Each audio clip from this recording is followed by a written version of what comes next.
Hi, this is Madeline with Embrace the Madness. I hope you're doing okay today and this week and however long it's been since we've talked.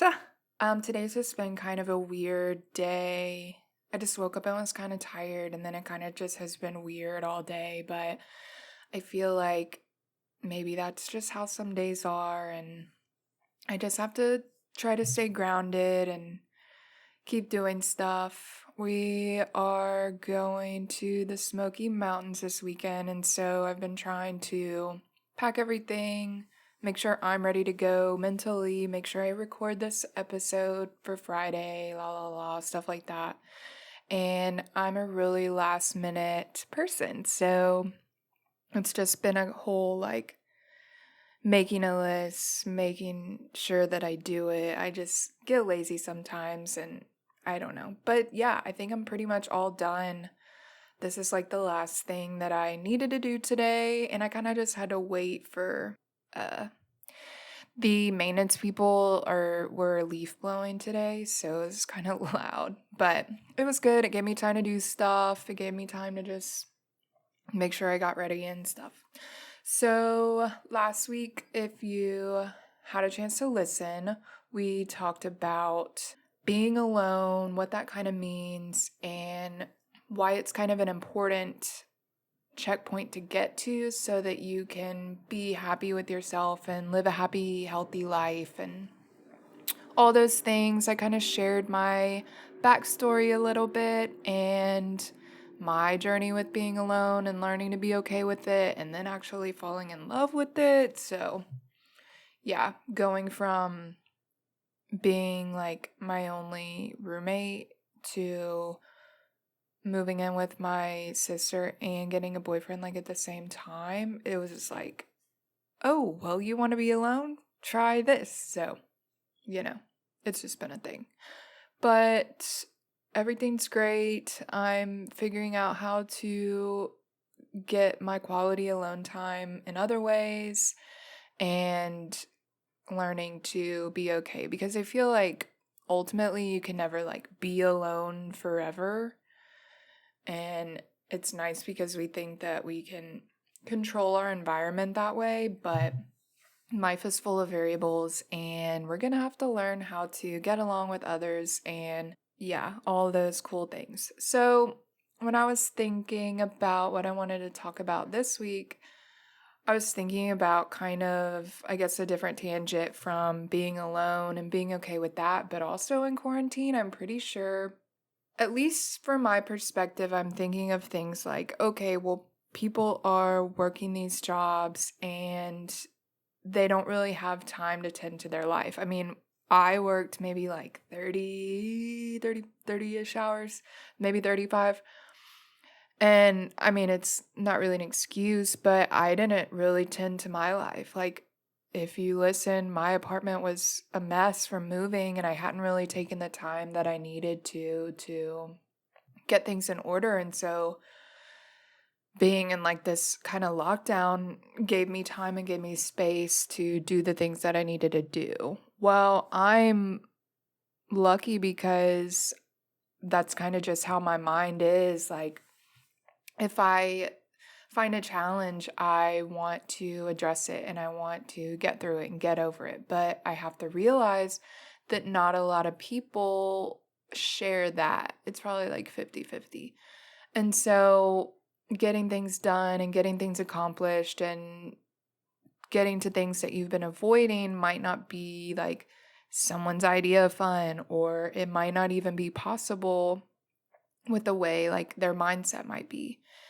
And there's nothing wrong with that. It's just that's how we're different. And so I got to thinking and I was wondering about all the people who are kind of stuck in that loop. And when I say loop, I mean like to society's standards, like the American dream. Going to school, going to college, being some prestigious thing that will make me a lot of money and hoping that I don't have a lot of student debt, then going on to like a 9 to 5 in an office, sitting at a desk, blah blah blah, doing all those things.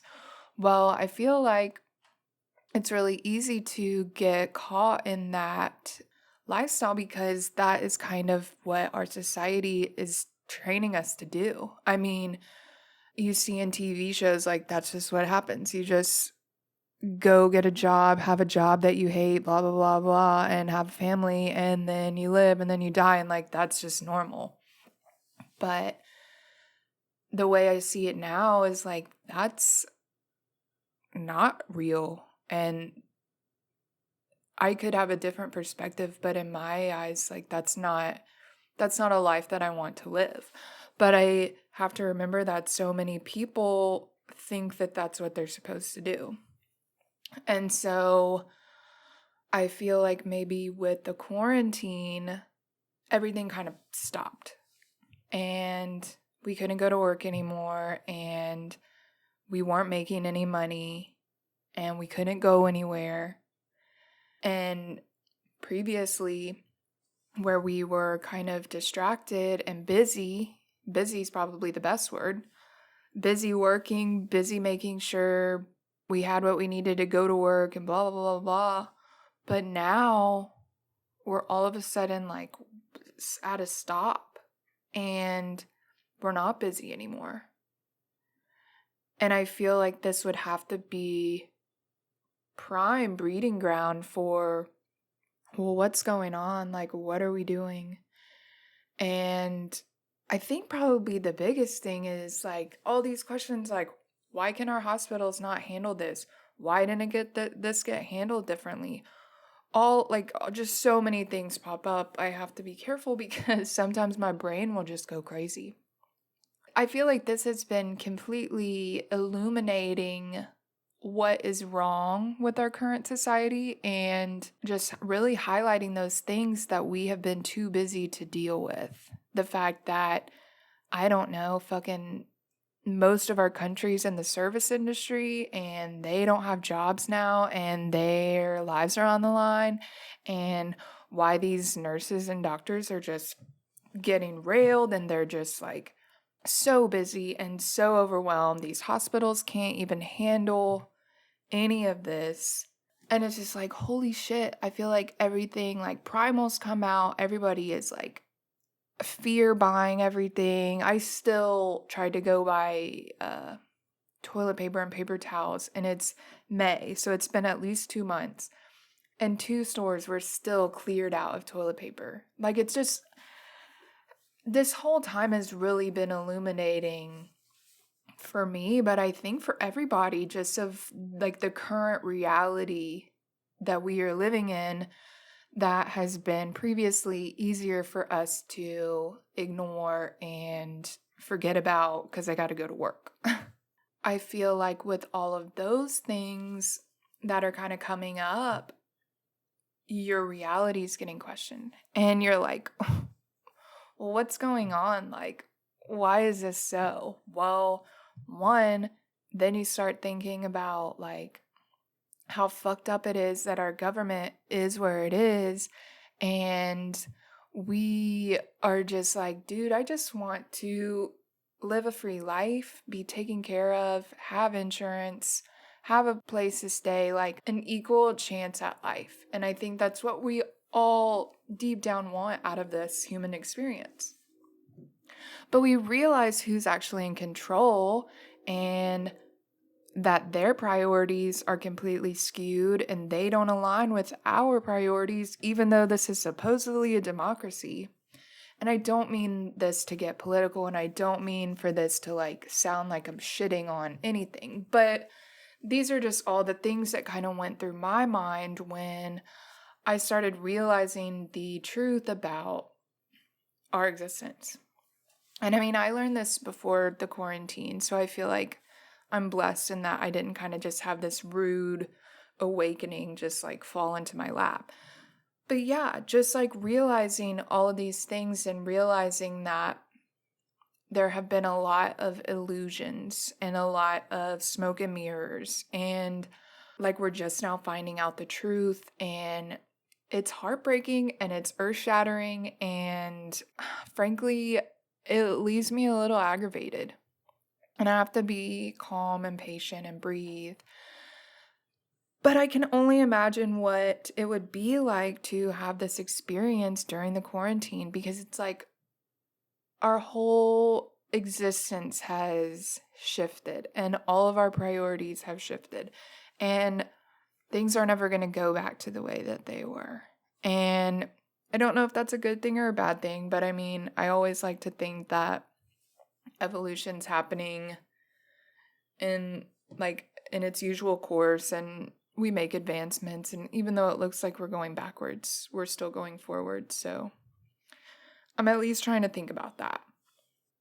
I think realizing that we kind of live in this machine is just overwhelming.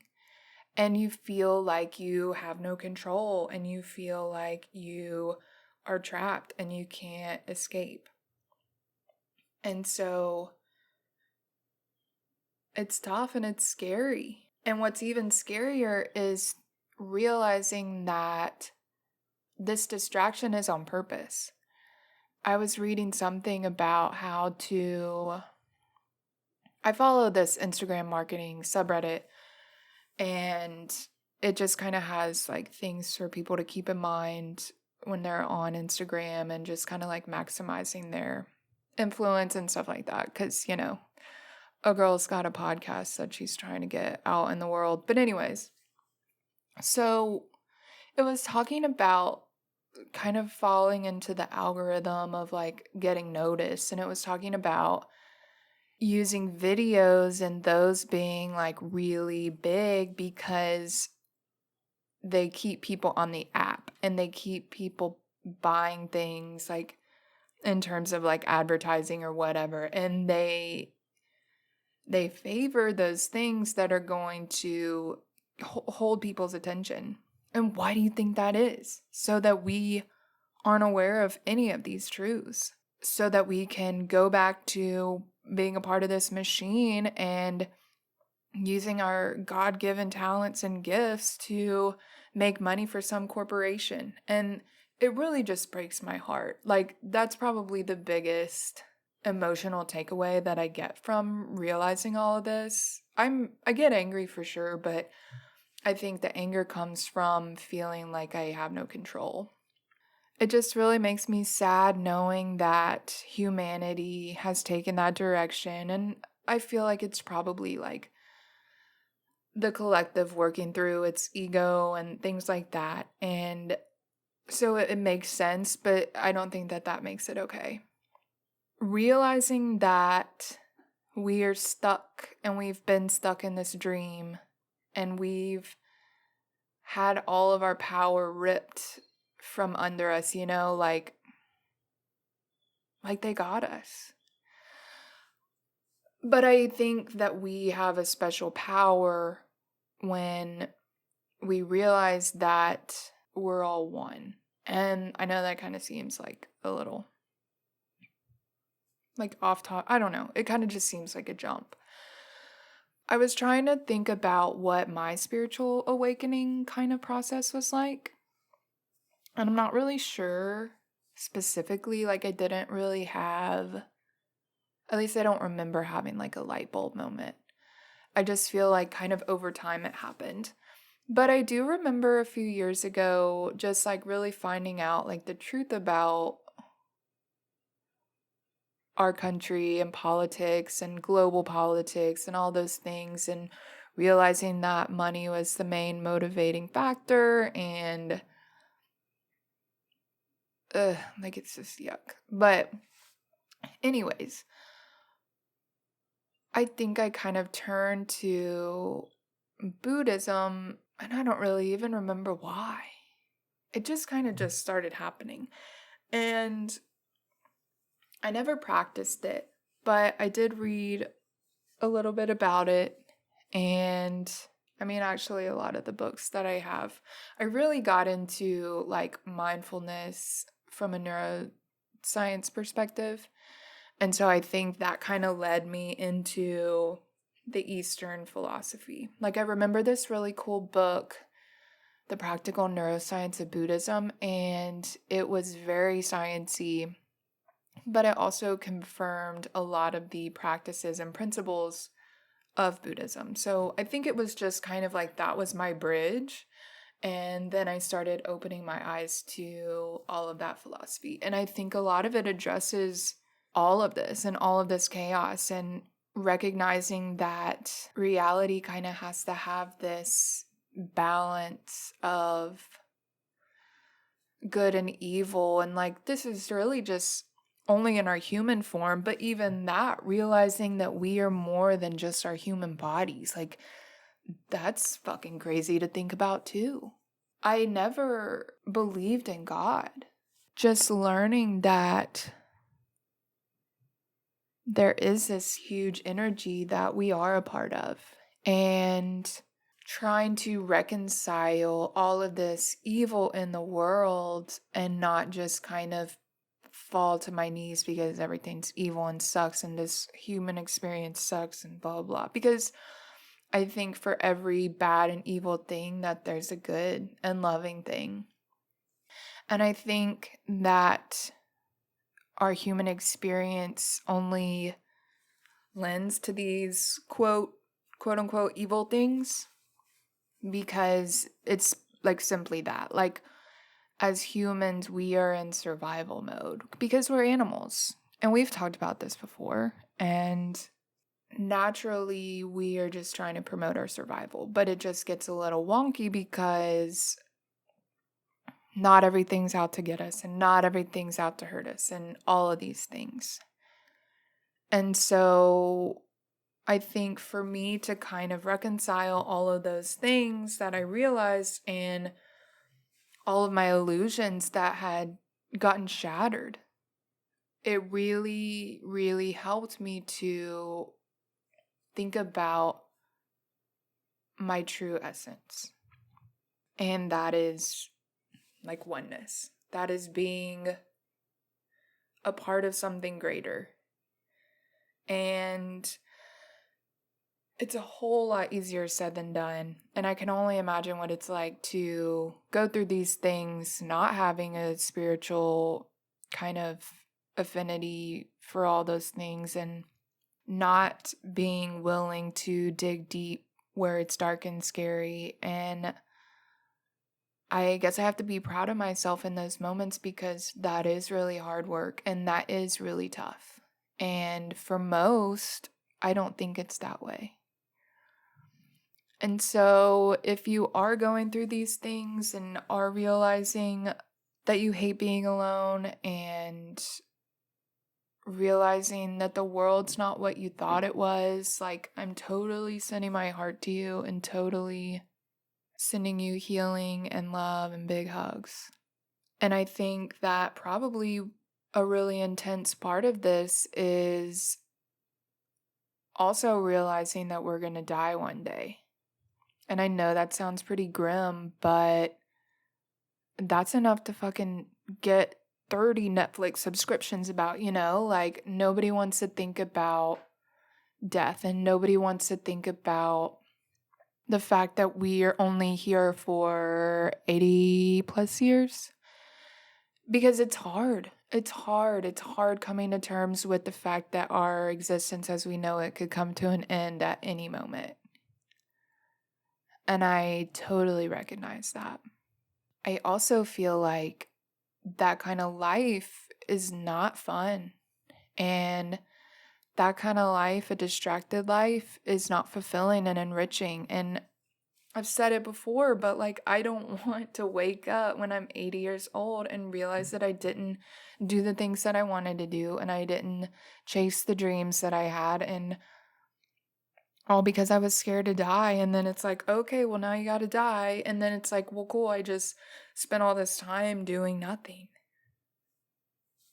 But I don't think that's gonna happen because I feel like my awareness will be enough to keep me pushing and keep me growing. And yeah, it sucks because I know that this is something that you have to be compassionate around.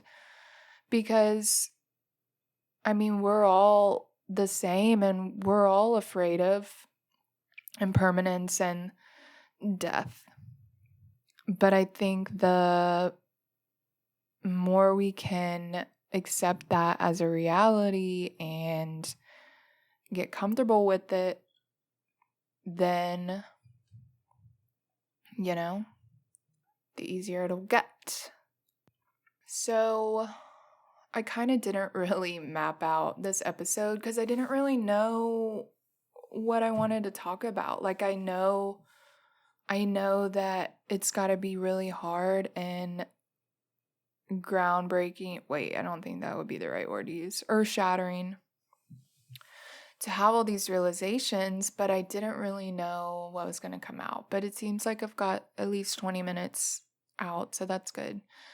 But what I was thinking of is kind of like, I normally do like a mini call to action. So I was thinking of what could be the call to action to this, or like if you did have like kind of reality just shatter in your lap, like what do you do? I mean, I don't think really anyone knows what to do whenever that happens. But I think the only thing you can do is to stay calm and breathe, of course. And I think it's important to remember that probably the most traumatizing thing about the whole experience is our loss of control, immediate loss, and like they took all that control away from us, We don't even have any tiny speck. I don't know. I can't. Today's a weird day, I told you. And it's normal when you are out of control to get angry, kind of like how I did. And I think when we lose control, we kind of have to accept that we're not in control. Kind of like the whole we're stuck in a machine and the American dream machine, And like that made me feel really out of control. But I think in those times it is important to remember what I do have control over. And with that being said, I can be grateful that I am in control of my mindset, and I'm in control of my little day-to-day life, and I can make all these choices. I can go to the park if I want to. I can go to the store. I can make some food. I can sleep. I can record a podcast. And I think it's really easy to get overwhelmed and, oh God, I can't think anymore. And what we can do instead is focus on the things that we can control. And sometimes it might seem like not a lot, but I think that's really one of the only things that we are able to do. So for sure, remember the little things that you have control of. It's a little bit like deeper and denser. Are we human? I always think about that Killer song, and it's like, is he saying denser or dancer? And we'll never know. Yeah, gratitude is something that's really helped me because I realize it's really easy to focus on all the negative things and focus on the scary parts and focus on my lack of control. But I also, despite all of the shit in the world, still have a lot that I can be grateful for. And so I always think about those small things when I'm feeling small, when I'm feeling out of control. And that really helps me to remember the good things in my life and remember what brings me joy. What else? I think reaching out to friends and family and loved ones is always a good idea too. Even a trusted specialist like a therapist or psychiatrist, anything like that, because they're here to help and they are here to keep you grounded. And I mean, it might be hard if your family and friends aren't really like there with you. Like, I think they call it woke. Definitely reach out if you're struggling for help because it is a scary thing. But the only cool part about it is that this is like a universal feeling. And it just means that you're human and you're having your experience. And that's just unfortunately a part of being a human. And so that means that you will definitely have support, because it does suck. And it's so hard to understand some days. But you just have to take it one day at a time. And it's probably really, really, really intense at first, but it will get easier. But definitely don't forget to reach out. And I know it's hard too. Sometimes it's so hard to ask for help. I hate asking for help. I always like to think that I have things in the bag, emotionally, physically, whatever. But sometimes that's not true, and I have to remember to take care of myself, and it's okay to ask. I guess another thing to tack on that, really it's like the antidote to anything. It's just self-love. Just take care of yourself and remind yourself that you're safe in this moment, and do things that bring you joy. Take a nice long bath, do some breathing exercises, stretch, listen to your favorite music. But just know that as frustrating and as challenging as it is to accept, it's going to be a whole lot worse if you go back to numbing it. And it's like getting a wound and like not treating it. And like if you just keep covering your eyes about it, it's going to get worse. And if you don't pay attention to it, like it's going to be like, oh shit, I got to call the emergency room. So it's definitely kind of like a light switch. And like once it's been flipped, flipping it back off is going to be really hard, and it's going to be like an uphill battle. And so really honestly finding resources to help you through this and get you going is going to be what's really important here. So I could be completely off the mark, or I could be hitting the nail on the head. Who knows? It's just something that crossed my mind and I thought would be relevant to share. And yeah, just reaching my heart out to everybody who's struggling right now and everybody who's not having a fun time in the quarantine. And just try to remember that better days are on the way, as always. And you are strong and you are loved and you are whole and you are complete. We're going to make it out of this mess soon. Just make sure you're taking care of yourself, being conscious of other people's health, being conscious of your own. Yeah, just doing all things out of love for sure. So, with all that being said, I hope you took a little bit from this and hopefully it made sense. And if you're ever struggling, I'm totally here to help. And yeah, we're going to make it, fam. I promise. I promise.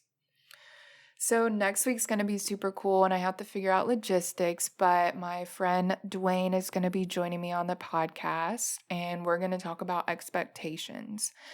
And that kind of like thinking about what I was going to talk about this week triggered that idea in me. So I was like, oh, cool. I feel like a lot of our anger and frustration comes from expectations that don't get met, and that can be with ourselves, in our lives, in our careers, with our friends, with our lovers, all those things. And so we're going to get really down and dirty about those. And as always, if you have any questions or comments, just reach out to me on the IG at Embrace the Madness Podcast. And if there's nothing else, then I'm going to go take a shower and finish making sure that I have everything I need for this trip. And yeah, so have a great rest of your day, and I'll talk to you later. Bye. Thanks again for tuning into this week's episode of Embrace the Madness. Don't forget to subscribe so you can learn to live your best life.